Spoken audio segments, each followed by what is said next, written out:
Bonsoir à tous, bienvenue dans cette édition régionale. Voici nos titres. Les suites de l'enquête sur... Deux nouvelles personnes ont été interpellées depuis l'opération Coup de poing de mardi qui a permis de démanteler un réseau de drogue. En tout, ils seront 6 à être déférés demain au parquet de Basse-Terre. Les consommateurs de cannabis, une trentaine, ont également été interpellés et devront rendre compte à la justice. Les détails de cette affaire avec Jean-Charles Théobald et Philippe Grenier. Un 6e cas de rougeole recensé en Guadeloupe. C'est le premier cas identifié localement. Les autres patients qui avaient contracté la maladie avaient séjourné à l'extérieur de notre département. Il faut dire qu'on assiste à un retour de la rougeole en France et en Europe, alors qu'elle avait quasiment disparu. Les services de santé sont en alerte et recommandent la vigilance. Le point avec Laura Séné, Jean-Marie Mavounzi et Thierry Philippe. Et pour aller plus loin, nous recevons sur ce plateau Patrick Saint-Martin. Bonsoir. Bonsoir. Vous êtes le chef du pôle de veille sanitaire à l'Agence régionale de santé. Alors, on le rappelle brièvement, la maladie, la rougeole est contagieuse. Ce sont les complications liées à la maladie qui peuvent être dangereuses, parfois mortelles, dans 1 cas pour 1000. Alors, en Guadeloupe, on est donc à 6 cas. On est loin des 10 000 cas déclarés en France, là, en 2011. Alors, doit-on vraiment s'inquiéter de ce retour discret en Guadeloupe? Alors, est-ce que vous avez pu identifier la source de la maladie, de ce cas que l'on vient de recenser ici en Guadeloupe? C'est toute l'investigation se poursuit. Aujourd'hui, le constat, on l'a entendu, ce sont ces carnets de vaccination qui ne sont pas à jour. Est-ce le seul rempart face à une propagation de la maladie?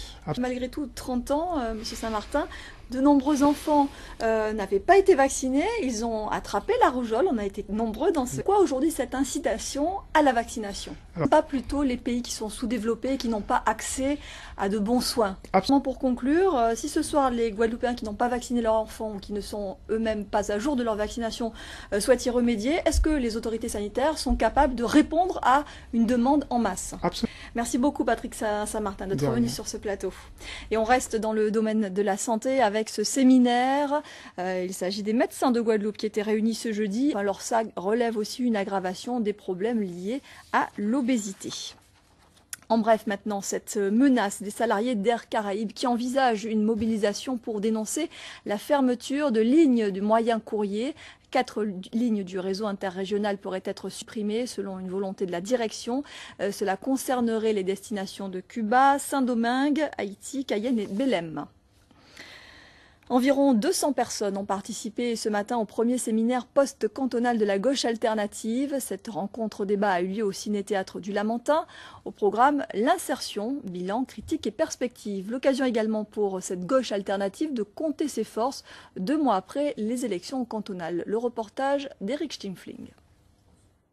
Et le prochain séminaire de la gauche alternative aura lieu les 24 et 25 juin à Marie-Galante. C'est un pavé dans la mare, un rapport explosif qui met en cause le nombre de victimes du séisme de 2010 en Haïti. Il a conduit des experts à s'interroger sur le risque d'exagération entraîné par des évaluations faites à la hâte, voire gonflées pour tenter d'attirer l'attention mondiale. Selon ce document, le séisme du 12 janvier 2010 aurait fait entre 46 000 et 85 000 morts. Or, le bilan officiel du gouvernement haïtien est de 316 000 morts, même si la fourchette de 200 000 à 250 000 morts est plus couramment citée. C'était aujourd'hui la fête de l'Ascension, un jour férié comme les autres pour certains, un symbole pour les chrétiens. Beaucoup se sont rendus à l'église à l'occasion de cette célébration qui marque l'élévation du Christ au ciel 40 jours après Pâques. Les catholiques y sont très attachés, c'est le cas de ce fervent pratiquant que Ludivine Guiolet et Daniel Quérin ont rencontré ce matin au Moule. Et les jours fériés, c'est bien connu, en Guadeloupe, les plages du département sont prises d'assaut. De nombreuses familles en profitent pour se réunir et s'évader.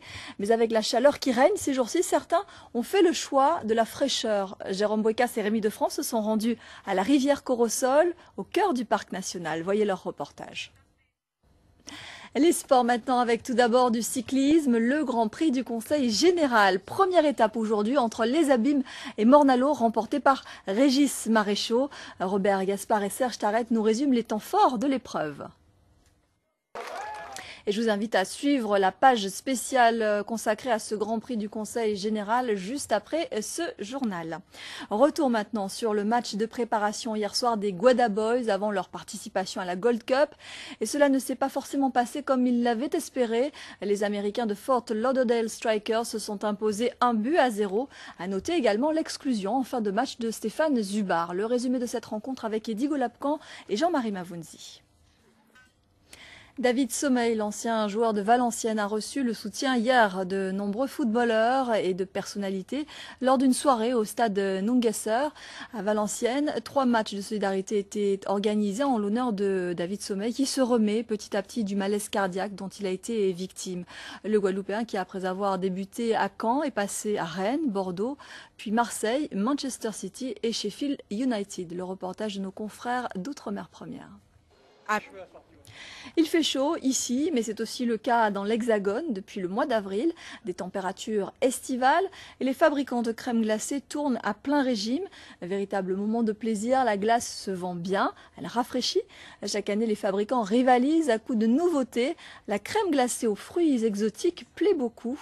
Elle déclenche des impulsions d'achat et reste une valeur sûre aujourd'hui. Pierre Joven, Jean-Louis Ravalet d'Outre-mer Première. Voilà, c'est la fin de cette édition. Merci à vous de nous avoir suivis. À 20h10, la page spéciale consacrée au Grand Prix du Conseil général. À 20h15, 2 épisodes de Suspect, un téléfilm policier. Demain, à 13h, vous retrouverez Sophie Vingada Salon. Nous, on se retrouve à 19h30. Passez une très belle soirée.